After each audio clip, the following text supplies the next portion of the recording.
Narration, NIYI'S word. Visual audio notes, I. The core logic. Intro hook. Dramatic tense music fades in.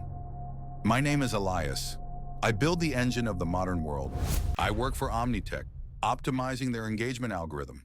It's supposed to show people what they want to see, but the truth is simpler. It shows them what makes them react.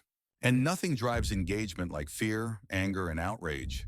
Our core metric wasn't joy. It was resentment score. Start with dark, sterile office footage or abstract data flowing. Show Elias at a bank of glowing monitors, alone.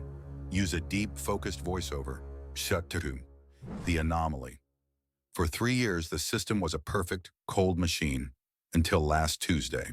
The daily optimization report flashed a warning, a minor dip in the global resentment score. The algorithm had detected an anomaly, a bug in the matrix. It was a single user, an outlier of pure, unadulterated, gentle happiness. Shift to a slightly faster pace in the voiceover. Show the screen flashing red with the anomaly detected error. Focus on a single username, user4473, user447. I pulled the user file. User447 was a woman named Agnes, age 78.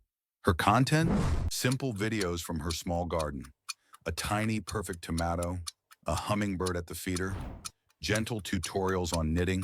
She was posting to feel connected after her husband passed. Her view count was low, but her sentiment score was impossibly high.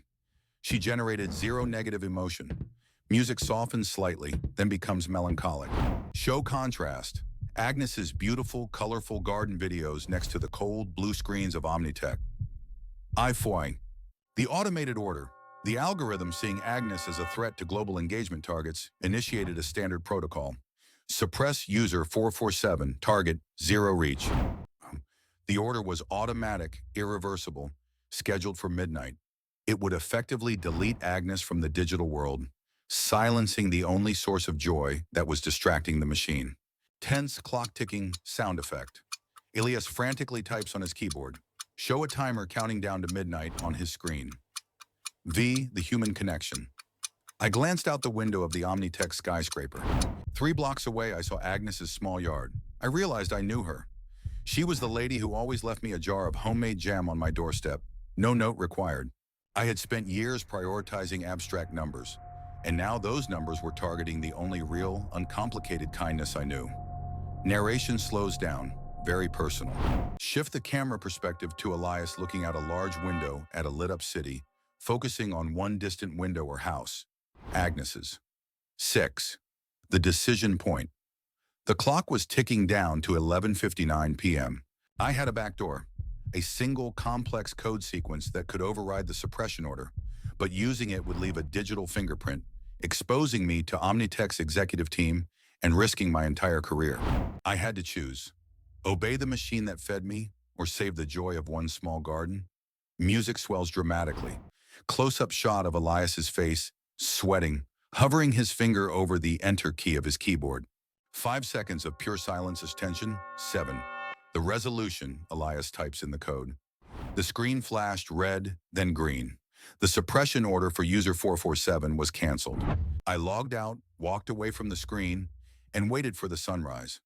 OmniTech would find me in the morning, but for tonight, Agnes's little videos of blooming hydrangeas were safe.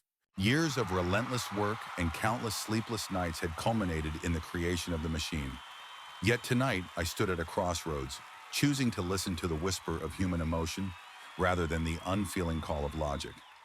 As I reflect on this journey, I ask you, that was the algorithm's regret.